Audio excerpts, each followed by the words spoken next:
Menteri Koordinator Bidang Politik, Hukum, dan Keamanan Mahfud MD kembali buka suara soal polemik satelit Kementerian Pertahanan. Dalam keterangannya, Mahfud MD membenarkan bahwa Presiden Joko Widodo sempat memerintahkan untuk menyelamatkan slot orbit 123 derajat bujur timur pada 2015. Sebelumnya, Mahfud MD sempat mengungkapkan bahwa ada proyek pengelolaan satelit Kemenham yang diduga merugikan negara hingga miliaran rupiah. Keterangan tersebut disampaikan oleh Mahfud MD dalam unggahan di media sosial Instagram pada Rabu 19 Januari. Terkait dengan keterlibatan Presiden Jokowi, Mahfud MD menerangkan kala itu Presiden mengarahkan agar slot orbit diselamatkan tanpa melanggar aturan.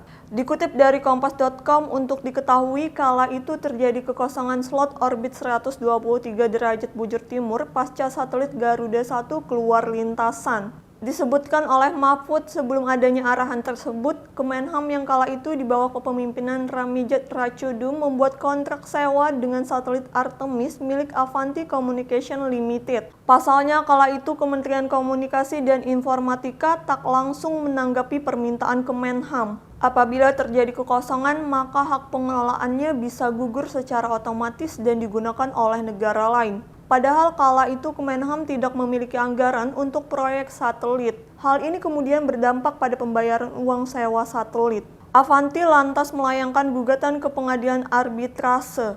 Atas hal ini, pemerintah RI dihukum untuk membayar denda senilai 515 miliar rupiah. Tak hanya persoalan sewa saja, muncul masalah lain, yakni pengadaan satelit untuk orbit yang sama. Salah satu perusahaan yang terlibat dalam kontrak pengadaan satelit, Navayo International AG, kemudian juga menuntut pemerintah RI ke pengadilan arbitrase internasional Singapura. Pemerintah RI lantas diminta untuk membayar tagihan kepada Navayo sebesar 16 juta dolar Amerika Serikat. Mahfud MD kemudian menerangkan saat ini yang dilakukan oleh Kemenko Polhukam adalah menyelesaikan proyek yang bermasalah. Hal ini dilakukan agar dapat menyelamatkan slot orbit tersebut. Pihak International Telecommunication Union telah memberikan perpanjangan penggunaan slot hingga November 2024. Namun 36 bulan sebelumnya harus sudah menyelesaikan persoalan terkait kontrak. Mahfud MD juga membantah dirinya telah lepas tangan dari kasus ini. Saat ini pihaknya berkoordinasi dengan Kementerian Pertahanan, Kementerian Komunikasi dan Informasi, Kementerian Keuangan, dan Panglima TNI. Saat ini Kejaksaan Agung RI juga tengah melakukan penyelidikan terkait dengan kasus ini.